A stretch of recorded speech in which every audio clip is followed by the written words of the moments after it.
আসসালামু আলাইকুম। Hi viewers, কেমন আছেন সবাই? আশা করছি অনেক অনেক ভালো আছেন আপনারা। আমিও আল্লাহর রহমতে অনেক অনেক ভালো আছি। Welcome to Sharmin's live, Bangladeshi American blogger. এখন সকাল 8:30টার মতো বাজে।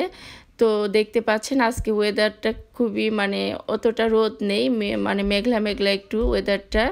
বাইরে কিন্তু প্রচুর ঠান্ডা এখানে।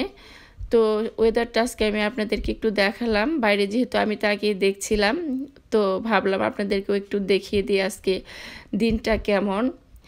তো রোদ নেই, মেঘলা দিন। আর আজকে আমার বাসায় একজন গেস্ট আসবে, সেটা আপনাদের সাথে শেয়ার করব। গেস্ট না, মানে আমার খুবই আপনজন এবং আমার আদরের একজন আসবে আমার বাসায়।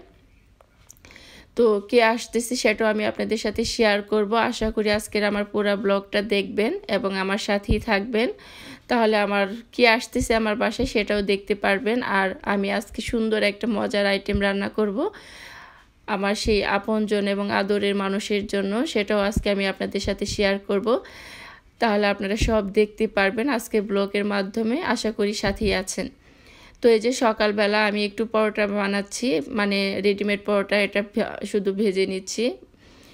আর সবজিটা আমি আগেই বানিয়ে ফেলেছি, সেটা দিয়ে আজকে সবজিটা খাবো। খাওয়ার পর আমি একটু বাইরে যাব আরিয়ানকে নিয়ে, সেটাও শেয়ার করব আপনাদের সাথে। তো এই যে আসছি, সকালে নাস্তাটা শেষ করে আমি একটা অফিসে আসছি একটা দরকারে। তো দেখতে পাচ্ছেন এখানে আরিয়ান কিন্তু একটু খেলছিল, কোনো লোকজন নেই দেখে আমি আর কি ছেড়ে দিয়েছি। ও খুবই দুষ্টুমি করতেছিল আর খেলছিল। তো আজকে এই ব্লগের মাধ্যমে আমি একজন আপুর কথা বলতে চাই, যে আপুটাকে আমি ইতিমধ্যে অনেক ভালোবেসে ফেলেছি এবং সেও আমাকে ভালোবেসে ফেলেছে। তো তার নামটা আমি বলতে চাচ্ছি না, তার পারমিশন ছাড়া, সে যদি অনুমতি না দেয়। আমি আসলে কারো অনুমতি ছাড়া কিন্তু কারো নাম বলা ঠিক না, সে যদি পারমিশন না দেয়। তো যাই হোক, আমি একটু করে বলবো, সে আপুটাকে আমি খুবই মিস করছিলাম এবং সে আমার প্রত্যেকটা ব্লগ দেখে এবং আমাকে সুন্দর করে কমেন্টস করে, যে কমেন্টসটা পড়ে মনে হয় যে আমার কোনো আপনজন আমাকে কমেন্টস করছে। এবং সেই কমেন্টসের মাধ্যমে অনেক অনেক দোয়া দেয় আমার বাচ্চাদের এবং আমাকে। আসলে তার কমেন্টসটা পড়ে আমি অনেক হ্যাপি হই এই ব্লগের মাধ্যমে, যে তার কমেন্টসটা আমি পড়তে পারি। আরও অনেক অনেক আপুরা আমাকে কমেন্টস করে সুন্দর সুন্দর করে। তো এই আপুটা আরও বেশি করে সুন্দর করে আমাকে কমেন্টস করে এবং দোয়া দেয়। তো আপুটা কিন্তু অনেক উপযুক্ত এবং সন্তানদের মা। তার এক ছেলে এমবিবিএস ডাক্তার, আরেক ছেলে ইঞ্জিনিয়ার, আমেরিকাতে পিএইচডি হোল্ডার, সে পিএইচডি করে ইঞ্জিনিয়ার হয়েছে। তো আপুটা যদি আজকে আমার ব্লগটা দেখে থাকেন, তো অবশ্যই আমি তার উদ্দেশ্যেই বলছি, সে আপুটাকে আমি অনেক ভালোবেসে ফেলেছি এবং সেও আমাকে ভালোবাসে এবং সুন্দর সুন্দর করে আমাকে কমেন্টস করে। তো আপুটা আসলেই একজন রত্নগর্ভা মা, সে এত উপযুক্ত লোকের একজন মা। তার দুইটা ছেলেই উপযুক্ত। তো তার মতো একজন উপযুক্ত লোকের মা আমার ব্লগগুলি দেখে আমি সেই আপুটাকে আজকে আমি আমার ব্লগের মাধ্যমে অনেক সালাম এবং শ্রদ্ধা জানাচ্ছি। আপু, তুমি কেমন আছো এবং তোমার শরীরটা কেমন? তুমি সবসময় ভালো থাকো, সুস্থ থাকো, এই দোয়াই করি আমি। আর তুমি কিন্তু অনেক রত্নগর্ভা একজন মা, তোমার সন্তানদেরকে তুমি মানুষ করতে পেরেছো। এটাই হলো একজন মায়ের সবচেয়ে সার্থকতা, যে তার সন্তানদেরকে মানুষ করতে পারে এবং অনেক বড় উপযুক্ত করেছ।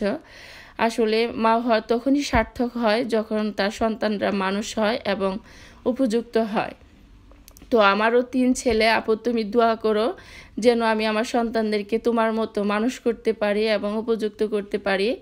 তুমি বেশি বেশি করে দোয়া করো আমার জন্য। আর আমার ছেলেরাও কিন্তু মোটামুটি ভালোই রেজাল্ট করে এখানে। তারা প্রতি সেমিস্টারে অনার রোল সার্টিফিকেট পায়, ডিস্টিংগুইশড অনার রোল সার্টিফিকেট দেয় ওদেরকে, প্রতি সেমিস্টারে ওরা পায়। এবং ভালো ভালো বিহেভিয়ার কমেন্টস আমাকে টিচাররা করে।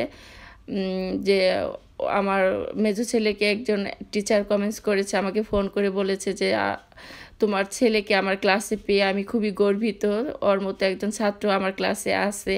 তো যখন একজন সন্তানের প্রশংসা শোনা হয় কোনো টিচারের মুখ থেকে, তখন কিন্তু একজন মায়ের বুকটা ভরে যায় আসলে, সন্তানদের প্রশংসা শুনলে কারো কাছ থেকে।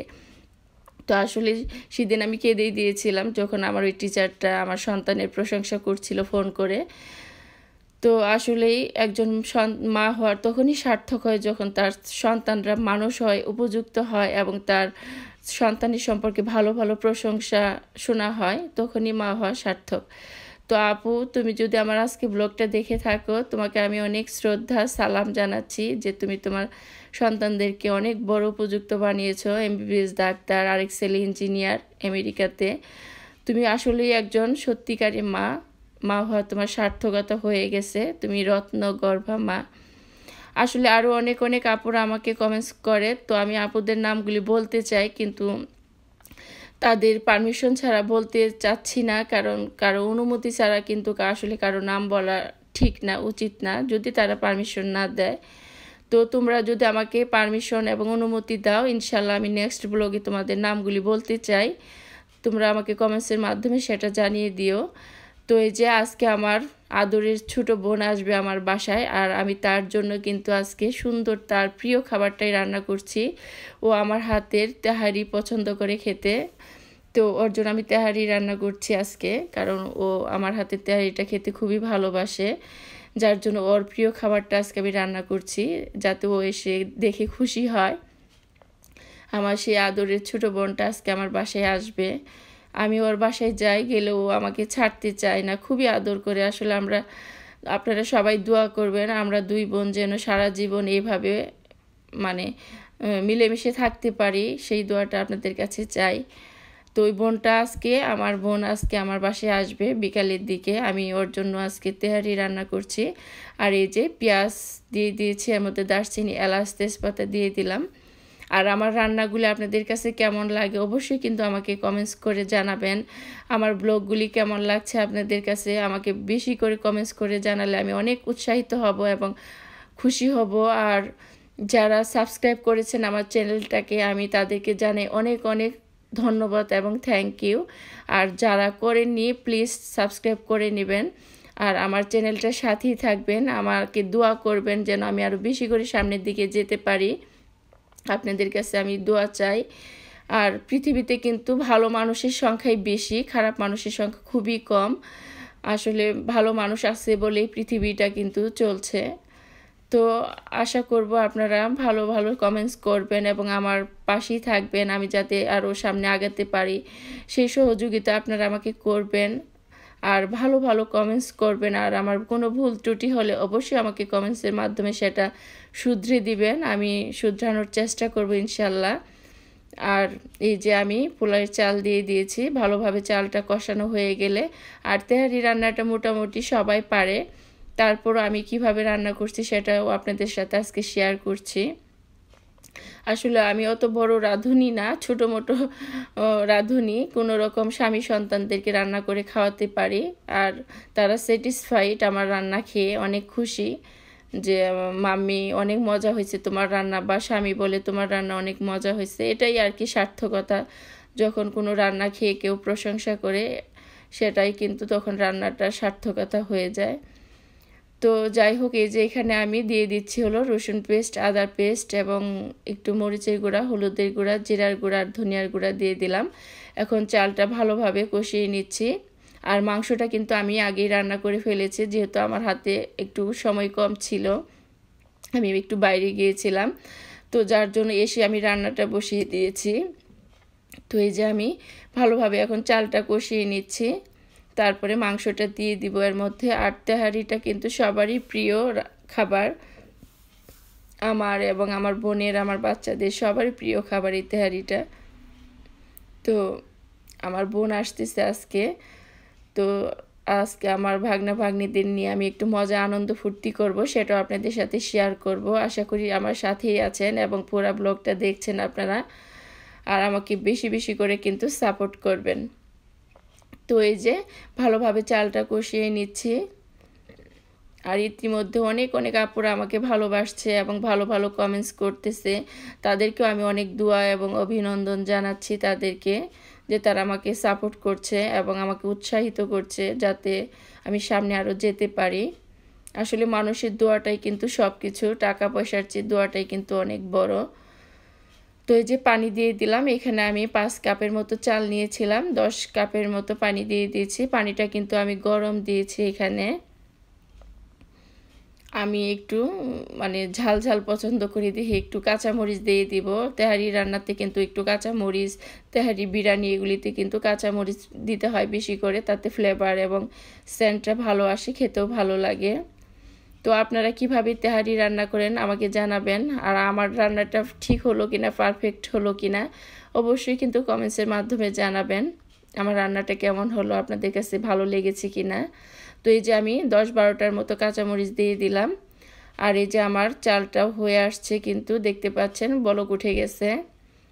আর খুবই তাড়াতাড়ি হয় কিন্তু এই রান্নাটা, আমি খুবই অল্প সময় শেষ করেছি রান্নাটা, প্রায় 30 মিনিটের মতোই আমার রান্নাটা শেষ হয়ে গেছে, যেহেতু আমি মাংসটা আগের থেকে রান্না করে রেখেছিলাম। এই যে এখন আমি মাংসটা দিয়ে দিব, পানিটা যখন শুকিয়ে আসবে তখনই আমি মাংসটা দিয়ে দিচ্ছি। আর আমার বোন কিন্তু আমার হাতের তেহারি খেতে খুবই ভালোবাসে, যার জন্যই আর কি আজকে এই রান্নাটা করা। এখন আমি ভালোভাবে মাংসটা চালের সাথে মিশিয়ে দিব।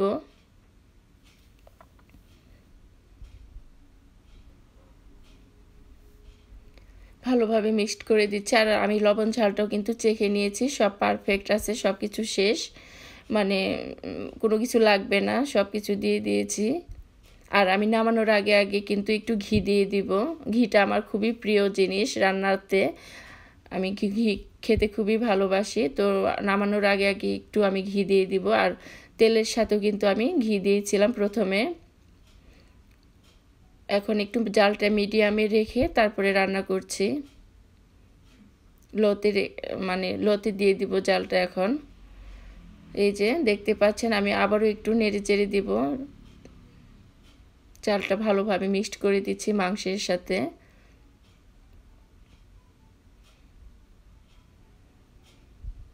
আসলে আপনজনদের কিছু প্রিয় খাবার রান্না করতে পারলে কিন্তু খুবই ভালো লাগে।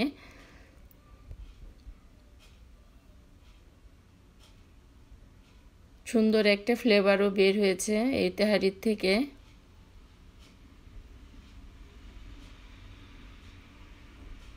ভালোভাবে একটু নেড়েচেড়ে আমি আবারও ঢাকনা দিয়ে ঢেকে দিব এবং নামানোর আগে আগে আরেকটু ঘি দিয়ে দিব, যাতে সুন্দর একটা ফ্লেভার বের হয় তেহারির থেকে, সেজন্য।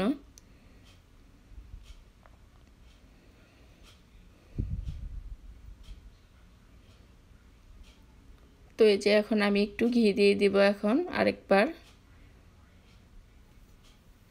এই যে দিয়ে দিচ্ছি ঘি। ঘি দেওয়াতে কিন্তু আরও সুন্দর একটা ফ্লেভার বের হয়।